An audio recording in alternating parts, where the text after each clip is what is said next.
Kalau orang-orang yang berpandangan dunia tentu adalah harta, tentu adalah tahta, tentu adalah pangkat dan jabatan.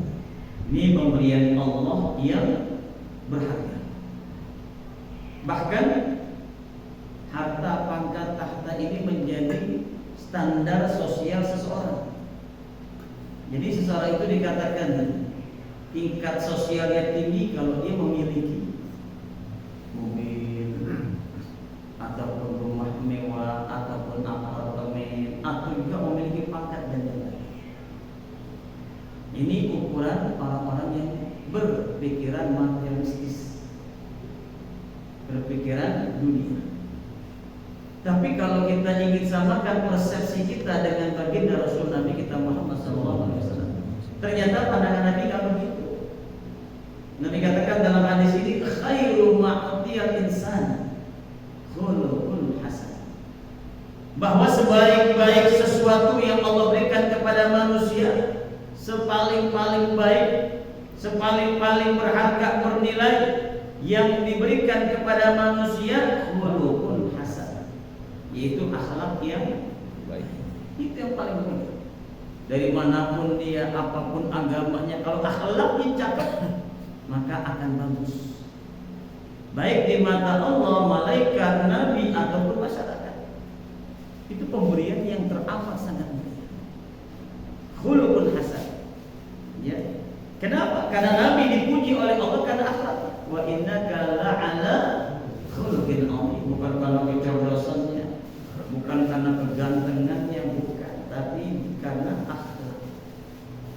Nabi terpuji bagaimana saat dia miskin dan bagaimana pula saat dia menjadi miliarder. Jadi pernah dialami Nabi.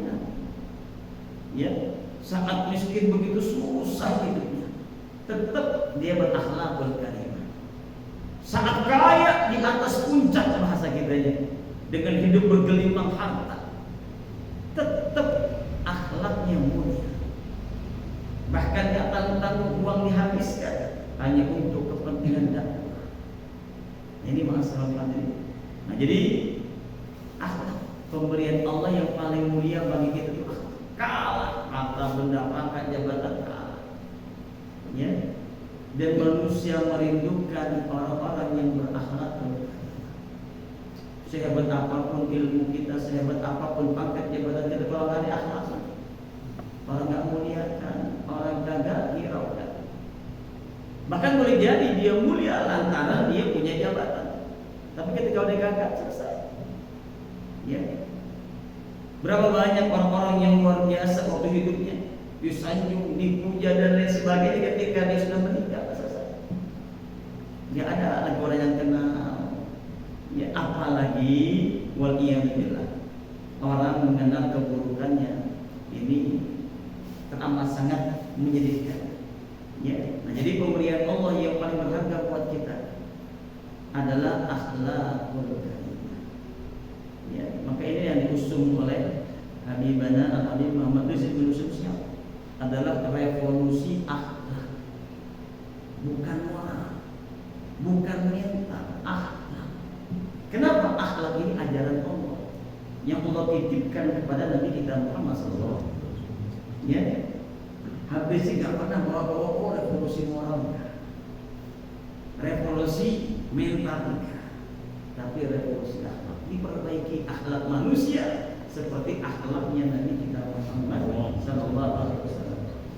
Wasyarrul ma'atiyat wal musuh, dan sepaling-paling buruk yang diberikan kepada manusia adalah qalbus, hati yang jahat, hati yang dendam, hati yang dengki, hati yang khianat, hati yang dusta. Fi suratin hasanah, luarnya cakep, luarnya, dalamnya benci, dalamnya dendam, dalamnya hasad dan sebagainya. Ya. Ini kan ada penyampaian berat. Makanya dari 7 pintu neraka, tingkatan neraka paling bawah itu neraka buat orang-orang apa? Munafik. Ya, neraka yang paling bawah buat orang munafik.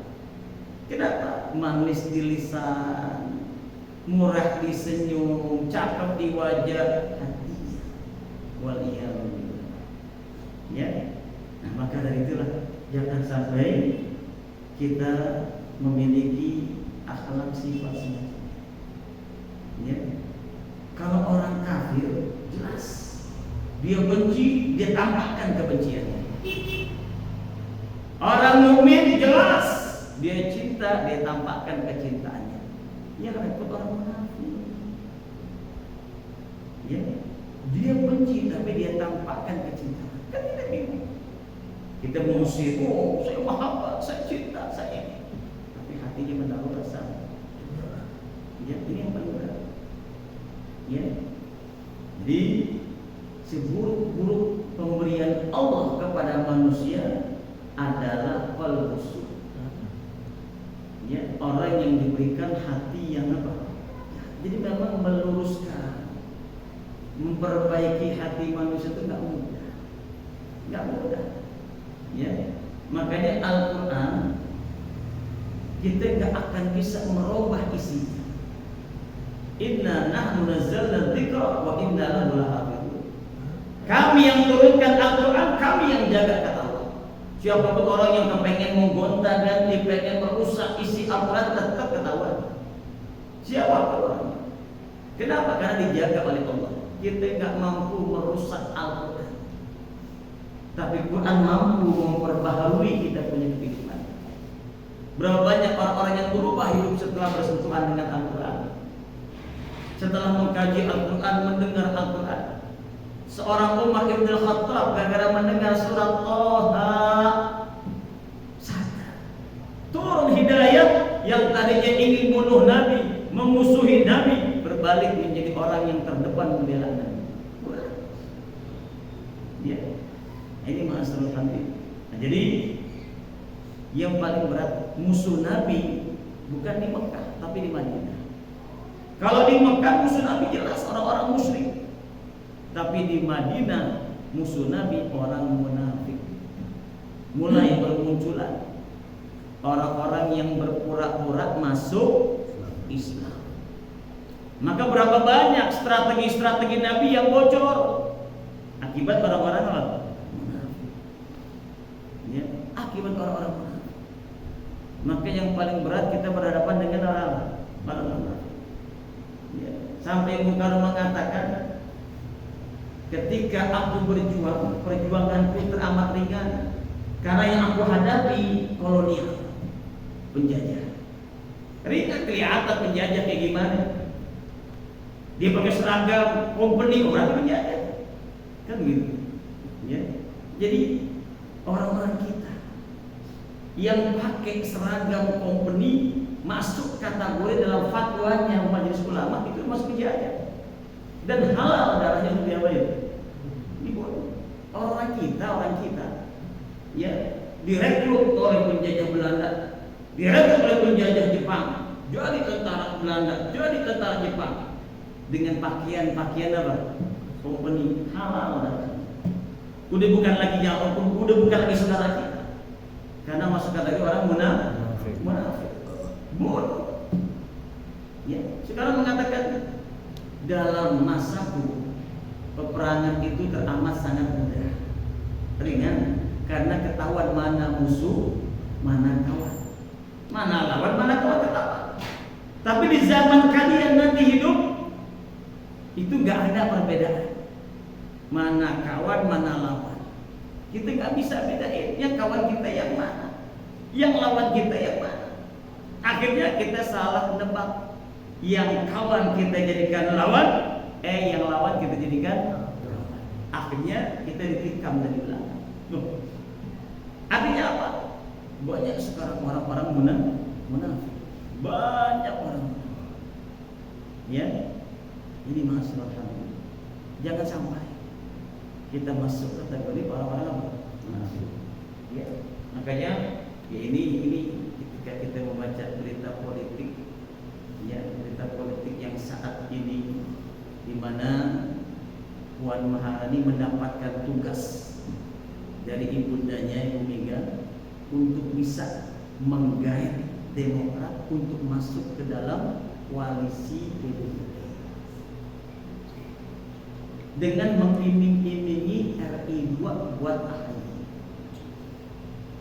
Nah ini kalau AHY nggak kuat mentalnya mental. Tapi ingat, ketika AHY harus menerima pinangan Puan Maharani untuk jadi RI 2 mendampingi Ganjar, namanya tercoreng sampai hari kiamat sebagai orang munafik. Orang udah deklarasi 3 partai, jadi sengaja. Kalau sampai Demokrat bicara politik, maka 2 partai nggak kuat, nggak mencapai 20%. Nggak sampai 20%. Kalau nggak sampai 20%, maka Pak Anies nggak bisa mencalonkan diri. Ini upaya, ya, dengan rayuan macam-macam. Ya, sementara dulu mak bapak pada bermusuhan. Sekarang demi kepentingan apa? Politik, anak pada apa itu? Coba main akurat itu politik doang. Demi menggagalkan apa? Pencalonan Anies. Ya. Jadi kalau bahasa kita, bagi seorang Mega dan Jokowi, Anies itu lebih besar bahaya daripada iblis waliyadzubillah. Ya. Dia lebih baik yang nyalonin apa? Iblis ketimbang Anies. Iya, sebegitu banget takutnya. Emang orang kalau salah selalu apa? Takut. Orang kalau salah takut. Ya. Dia gemeter, takut mana dia Allah. Ya. Takut. Kenapa? Karena di depan mata udah ada jeruji besi, khususnya buat presiden. Kenapa semuanya hidup ini penuh dengan apa? Dengan korupsi dan lain sebagainya. Ya, nah ini masalah hadirin. Nah ini kalau kita berbicara politik, makanya saya kayak Allah berpikir kalau sampai AHY mau berpaling pindah ke PDIP, bodoh luar biasa. Ya, kenapa? Karena tercoreng namanya, udah orang nggak bakal apa. Sampai kapan juga khianat. Ya. Nah sekarang dihembuskan. Ya. Apa hembusannya? Dipasang oleh gede. Ya, Anies dengan apa? Anies AHY, presiden dan calon wakil presiden. Coba lihat. Artinya apa? Ngotot banget. Ya, nggak mikirin dia punya daya jual atau tidak, dia punya masa atau tidak. Pokoknya gua harus nggak bisa begitu. Ya, nah ini kalau kita berbicara. Ya, jadi ya tetap kita doakan semoga AHY ini Allah berikan apa? Kekuatan. Makanya saya salut dengan 2 partai besar ini, PKS dan Nasdem. Ini nggak ngotot, terserah Anies mau siapa wakil presidennya. Ya, saya mengajukan Pak Anies wakil presidennya kalau bisa calonnya Bapak Ahmad Hasbi. Kabul. Lihat. Kenapa? Berpengalaman puluhan tahun jadi RT. Ya. Pengalaman, ya. Tapi kata Pak Anies boleh Ustaz, syaratnya harus ada istri. Masa Pak Anies nggak ada istri gimana? Gitu. Masih ada bikin anaknya kan nggak lucu. Ya, nah maka kalau bisa insya Allah ya minggu besok nih kita arah beliau. Arahnya kemana? Jawabannya kagak. Jawabannya kagak. Ini masalah. Ya ini kalau kita berbicara politik begitu. Ya, politik itu ya Allah. Ya. Makanya politik di kita ini berbeda dengan politik di negeri tetangga Malaysia. Berbeda. Ya. Kalau di Malaysia itu kalau udah satu partai udah nggak bakalan ada yang lompat sana lompat sini. Ya, bahkan ketika dulu partai UMNO pimpinan Mahathir, ya Dr. Mahathir Muhammad ini memberikan beasiswa. Pokoknya yang ikut partai UMNO ini mendapatkan beasiswa untuk studi baik dalam negeri maupun luar negeri. Ya, itu orang-orang dari luar partai UMNO gak mau. Untuk daftar nggak mau. Kenapa? Syaratnya harus jadi apa? Jadi anggota, nggak mau. Meskipun dibiayai full, ya, tidak mengeluarkan biaya sama sekali, bahkan dijamin dapat pekerjaan, kagak mau. Begitu hebat, ya. Perpolitik kan di antara mereka. Kalau kita kan kagak. Dari Golkar pindah PKB, ditawarin pindah PKB, pindah. Ini gimana gitu ya Allah, ya. Kayak politik seperti main-main, nggak ada keistiqomahan, ya. Bahkan seorang bisa pindah dari berbagai macam partai. Nah ini jadi seburuk-buruk pemberian Allah kepada manusia adalah hati yang jahat, hati yang munafik, hati yang menaruh rasa dendam. Tapi penampilannya apa? Santun, sopan, penampilannya gak nyangka ada orang. Ini masalah ini. Ya, ini masalah jaga. Ya, makanya ya nasihat, maaf ya, dari kita punya guru, kita punya kakek. Ya, ketika saya mendapat dengan beliau, saya tanya, pernah gak taklim ngaji dengan almarhum guru Marsudi? Dulu aku pernah tanya, ya. Begitu ngaji, karena ada orang asing ditanya, lo tong dari mana? Dari Kebun Nanas, Bu, lo pulang. Ya, di Kebun Nanas ada guru tong. Lo pulang. Mu'alim, gue nggak izinin, lo nggak izinin. Dia lapor lo. Ya, Bu, saya perlu disuruh. Emang kenapa? Disuruh ada mu'alim kamu. Oh iya. Jadi mu'alim tadi kasih nasihat. Kalau memang di tempat kita ada taklim, jangan kita lompat ke tempat yang lain. Gak ada, gak apa. Ini yang gak dimiliki oleh kita. Meskipun di tempat lain gurunya siapapun, di tempat kita ada, tempat kita dulu kita silakan. Ya. Lalu gimana dulu? Udah, lo nggak jadi, gue izinin, ya, biar lo tambah wawasan, tambah ilmu, tambah teman. Alhamdulillah, datang, lo kok datang lagi? Udah dapat izin dari guru malam. Benar. Udah dulu. Kenal dengan Kiai Abdul Syafi'i, dengan Kiai Haji Nur Ali, kenal dengan Kiai Mu'alim Thahir Rahimi, banyak di situ. Alhamdulillah. Ya. Makanya ketika beliau ngantar saya mondok di Bekasi, beliau minta diantarin ke rumah almarhum Kiai Nur Ali. Ublok banget ngobrol di situ, asik banget.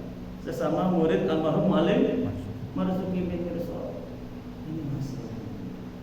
Ya. Nah, Mu'alim Marzuki bin Mirsad ini adalah murid setianya Allahyarham Marhum Usman, Mufti Betawi. Ya. Diberangkatkan ke Mekah untuk haji dan belajar ke Mekah oleh mantu daripada Habib Usman, namanya Usman juga, tapi Usman Banahsan. Jadi Habib Usman bin Yahya punya mantu namanya Usman Banahsan. Ya, jadi yang ngajarin ilmunya mertuanya, yang biayanya Pak. Ya, dia berangkat ke Mekah. Ya, terus entah berapa tahun dia belajar dengan Sayyid Maliki di sana. Ya, sampai Allah berikan futuh yang luar biasa. Nah, jadi seperti itulah. Ya. Jadi ini akhlak orang-orang terdahulu itu begitu. Ya, akhlak ada orang-orang terdahulu begitu. Dijaga. Ya, muallim mereka. Nah, jadi sebaik-baik pemberian Allah kepada kita adalah khuluqul hasan atau akhlakul karimah. Dan seburuk-buruk pemberian Allah kepada kita adalah qulbusu, hati yang jahat. Ya, makanya orang kalau hatinya jahat, menjahat aja. Ya. Obatnya apa? Terus baca Quran. Syifa lima bisudur. Terus baca salawat, terus baca zikir. Obatin. Ya. Kalau kagak kayaknya sakit, bro. Ya, nggak benar orang senang, siapa aja deh. Yang senang, dia yang apa? Dia yang sewot, dia yang kesel, benar. Ya, ini Kalau kita sering baca salawat, sering baca zikir, sering baca Quran, apalagi dengerin tausiah, taklim semacam ini obat. Ya. Jadi nggak bisa kita ngobatin itu seminggu sekali enggak. Ya. Jadi pertemuan kita dengan dokter itu ada waktunya. Selebihnya obatin sendiri dengan cara baca Quran, baca zikir, baca soal itu obatin. Supaya hati kita nggak apa nih, nggak sakit. Kalau sakit fisik nggak menyebabkan orang masuk neraka. Nggak ada orang masuk neraka gara-gara pilek, gara-gara diabetes, gara-gara stroke, nggak ada. Kenapa? Karena penyakit fisik. Tapi orang masuk neraka gara-gara penyakit apa? Gara-gara penyakit hati. Ya, terutama orang-orang yang itu dari hasud. Ya, makanya penyakit hati yang paling besar, paling berat itu dua sumber itu. Yang pertama at-takabbur, sombongnya iblis nggak mau sujud kepada Nabi Adam alaihissalam. Yang kedua hasudnya Qabil terhadap saudaranya Habil dibunuh tuh saudara karena hasud dan dengki. Ayah nggak bahagia. Ya, giliran Habil kasih yang cakep, gua jelek gitu. Kagak keputusan Allah. Allah punya keputusan, Allah punya ketentuan. Ya, ini ma'asyiral hadirin. Oke, kalau kita bicara tentang keadilan Allah, ya, ada seorang bertanya kepada Gus Bahar, Gus, kenapa sih banyak orang-orang alim tapi hidup itu miskin? Padahal ilmunya tinggi, dia ngada kemana-mana, tapi hidupnya susah. Banyak orang-orang yang awam, nggak bisa baca lagi, tapi Allah kasih hidupnya apa? Ya, sukses. Atau orang-orang yang muslim, dia rajin ibadah, dia rajin sholat, dia rajin, tapi hidupnya kebelakang, susah. Tapi orang non muslim, buru-buru sujud, iman menyikanga, hidupnya apa? Itu kenapa? Beliau menjawab bahwasanya wallahu yarzuqu man yasha. Semuanya ketentuan Allah. Ya, artinya apa? Ilmu yang Allah berikan gak menjamin untuk kita jadi kaya, tapi menjamin kita kaya hati. Allah gak kepengen orang nuntut ilmu, orang jadi alim tujuannya untuk jadi kaya. Itu Allah gak suka. Kenapa? Udah menyimpang dia punya apa? Niat. Nyimpang. Ya. Begitu juga iman. Iman bukan untuk jadi orang apa? Oh, kalau Muslim jadi kaya kali enggak. Ya, tapi dengan iman dia mendapatkan keridhaan. Adapun orang-orang non muslim di luar Islam itu secara fata morgana kelihatannya apa? Kayak enak, senang kelihatan.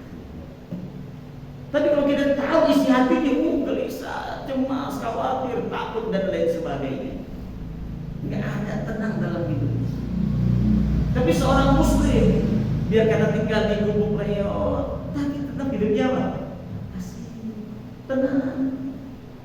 Ya.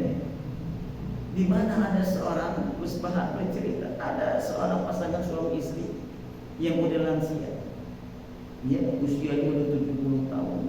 Satu waktu dia dengar taklim.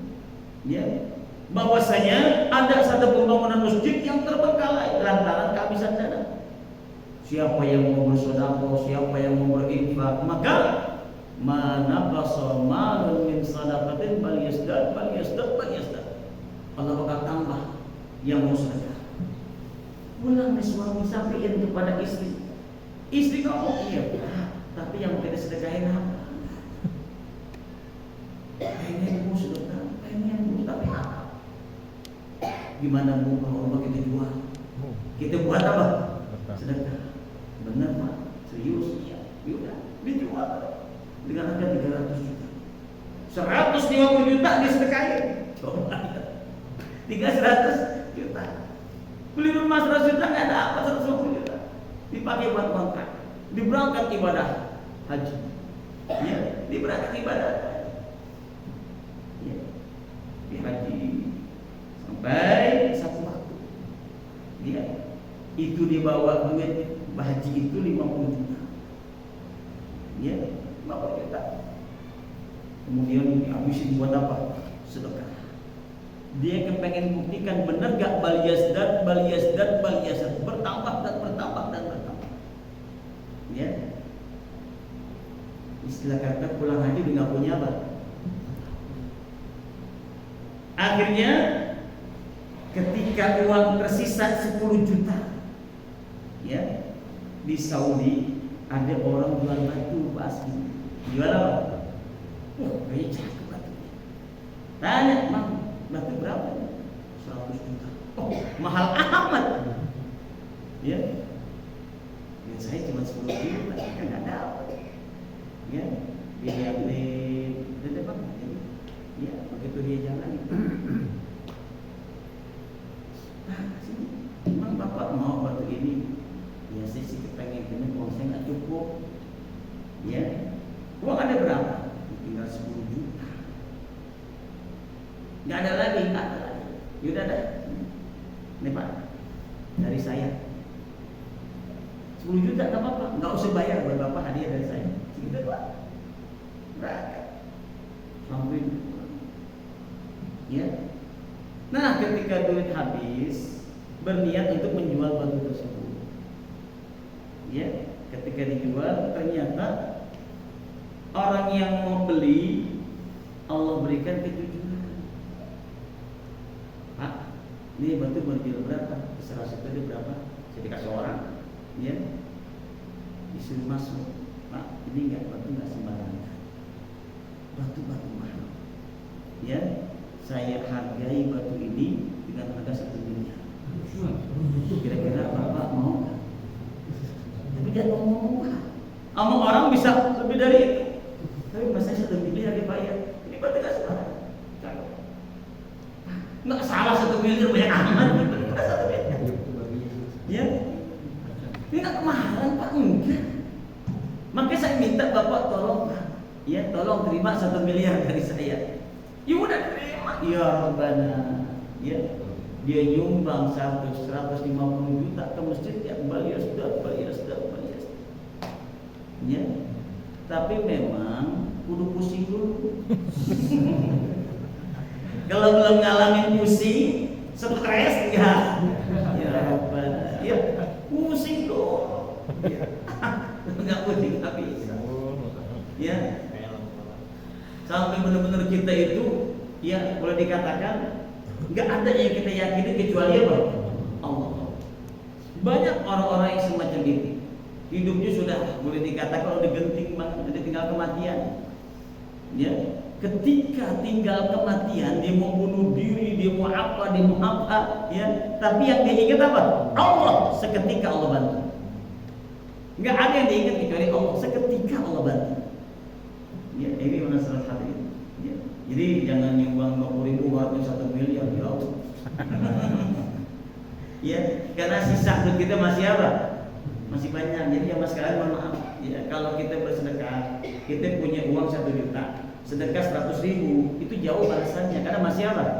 Masih ada 900. Ya, jauh balasannya. Untuk yang melihat dan melihat itu masih jauh. Kecuali punya 1 juta, sedekahnya 900. Baru itu baliasdat itu kelihatan. Ya, ini kan kita kan pengennya baliasdat tapi nggak mau menahan resiko. Ya, artinya apa? Yang namanya seorang, ya, Lionel Messi dapat sepatu emas, dia berjuang dulu. Ya, disengkat di ini di itu segala macam sampai akhirnya dia menang. Ya, bukan begitu tampil langsung dapat, enggak. Ya, lihat orang yang panjat-panjat pinang nggak langsung dapat, merosot lagi. Ya, artinya apa? Allah senang ngelihat orang yang semacam itu. Ya, ngelihat panjat pinang itu Allah senang. Ngelihat orang main bola senang, jatuh disengkat dia, sampai kakinya ini segala macam. Tapi tetap apa? Semangat, itu yang Allah minta. Ya, artinya apa? Seberat apapun ujian hidup kita, jatuh bangun. Jatuh bangun. Kenapa? Ingat ada satu filosofi, ini ingat baik-baik. Ya, orang sukses senang proses. Orang siapapun yang sukses pasti lewat apa? Enggak ada bin Salam langsung jadi apa? Sukses enggak? Pasti ada proses. Ya, nggak mungkin Utun begitu masuk langsung ujian kelas 3 SMP. SMA enggak. Dia SD dulu, kelas 1 dulu, kelas 2 dulu, sampai kelas 6. Selesai SMP kelas 1, kelas 2, kita dari proses. Orang sukses senang dengan proses. Diuji, tar dia jatuh, tar dia gagal, tar dia hina, tar dia terpuruk, biasa. Kenapa? Calon orang sukses. Tapi ingat, orang gagal senang protes. Protes. Jangan ikutin yang begitu. Ya, yang gitu biasanya nggak kuat apa itu, nggak kuat uji, nggak tahan uji. Ya, makanya orang yang sukses itu makanya coba deh. Bukan sekedar kita senang dengan makan Kentucky, pelajarin cara orang tua itu bisa jadi apa? Miliarder. Ya, nguapnya aja keluar duit. Tuh, nguapnya lah, Kentucky itu. Ya, aki-aki, ya Allah, itu hidupnya dari awal sampai dia sukses nggak pernah mengalami yang namanya sukses. Gagal. Hidupnya selalu diliputi dengan apa? Kegagalan yang dialami 1000 kali kegagalan. Tapi ketika sukses, siapa bisa nampung kesuksesannya? Hatta orang yang meninggal, tapi tetap ya income-nya buat ahli waris nggak habis. Kenapa? Karena dia bisa menjalani proses. Ya. Jadi yang namanya gagal sekali itu biasa. 2 kali gagal biasa, 3 kali gagal biasa. Ya. Jadi bukan ombaknya yang besar, kapalnya yang lewat kecil. Jadi dihantam ombak, hancur. Bukan ujian yang besar, iman kita yang lemah, sehingga kita mudah menyerah dan frustasi. Ya, ini masalah hadirin. Jadi orang sukses bukan berarti dia pernah gagal. Ya, orang sukses orang yang pernah ngalamin apa? Gagal. Bahkan bukan sekali 2 kali dia gagal. Bukan sekali 2 kali dia gagal. Ya, maka peribahasa mengatakan kegagalan adalah keberhasilan yang tertunda. Ya, jadi kalau ada orang gagal itu tangga untuk menuju apa? Sukses. Tangga untuk menuju sukses. Ya, ketika dia itu gagal. Makanya ketika dia belajar, dia gagal, dia belajar, dia gagal, dia belajar, ketika dia sukses, apapun ujiannya atau apapun ya hambatannya, dia akan hadapi dengan apa? Tenang. Kenapa? Dia belajar. Ya, dengan apa? Dengan kegagalan dia yang terdahulu. Ya, ini masalah ini. Nah, jadi inilah yang harus kita camkan, ya, tanamkan ke dalam benak anak-anak kita. Ya, kesuksesan itu bukan seperti kita membolak-balikkan tangannya, ada prosesnya, ya, untuk bisa mencapai kesuksesan dalam belajar ada prosesnya, kesuksesan dalam berkarya ada, berkarir ada, semuanya, ya, tidak ada sesuatu yang tidak melalui apa? Proses. Ya, maka kita boleh belajar dengan bocah, anak kecil usia 1 tahun. Ya, itu anak kecil tipe manusia yang tulus, nggak kenal kata-kata frustasi, putus asa. Anak kecil kalau belajar jalan gimana coba? Diri jatuh bangun, sampai terpelanting nangis, diri lagi coba.